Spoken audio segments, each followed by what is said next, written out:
This is Homelink 8.1, Fractions All Around, for Grade 3 Everyday Math. Help your child understand the idea of one, as well as fractions of objects and sets. Help your child look for objects and pictures that have fractions or decimals printed on them. So, each square flag below represents the one. Write the fractions that name each region inside the flag. So this is 1, and it's split up into two parts. So the 2 is going to be my bottom number. That's how I do this. And then this is one of the two parts, and this is the other of the two parts. They're both 1 of 2, which means 1/2. Here, this is split up to 1, 2, 3, 4 parts. So I'm going to write 4 for my denominator, my bottom number. And then each of these is going to be one of those 4 parts. Alright, now this one's a little bit more tricky, but we can do it.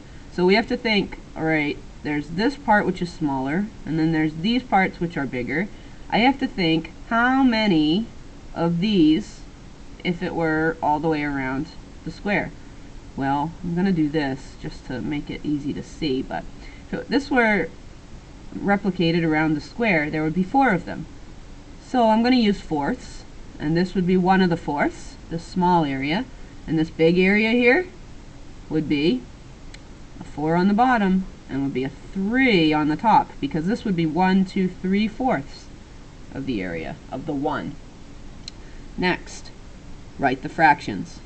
How many of the buttons have 4 holes? Well, I'm going to look over here, and I'm going to say 1, 2, 3, 4, 5 buttons have 4 holes. And in order to write a fraction for this, so I'll just write 5 here.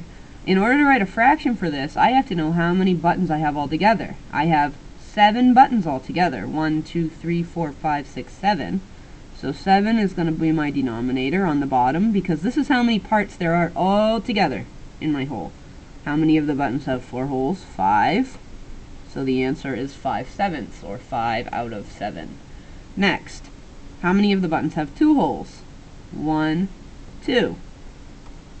And I know that there are 7 in all, so 7 goes on the bottom, 2 goes on the top. 2/7 of the buttons have 2 holes.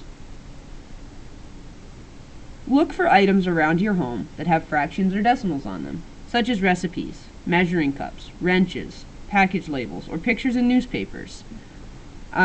This says ask permission to bring them to school to display in our fractions museum. You don't actually need to bring them in, but this is a great home connection for parents. Have kids read the fractions to you, talk about what they mean in terms of the whole.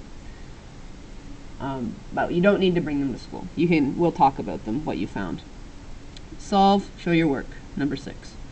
So this is, look across the problems. You have to check your sign. We're going to subtract. In all of these problems we're subtracting, so don't add accidentally.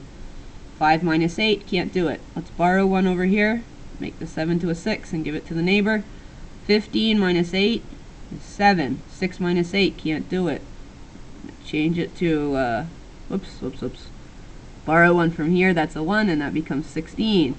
16 minus 8 is 8, and 1 minus nothing is 1.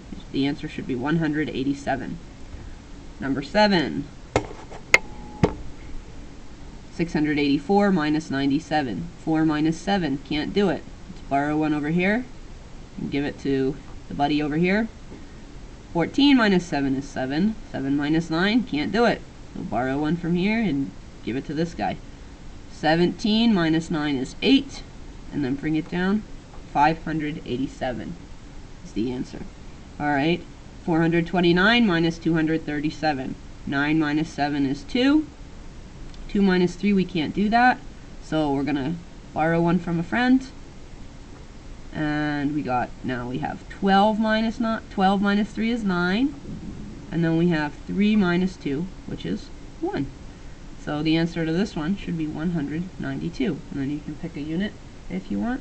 How about pencils? Any unit can go in that box. And this is Homelink 8.1, Fractions All Around, for Grade 3 Everyday Math.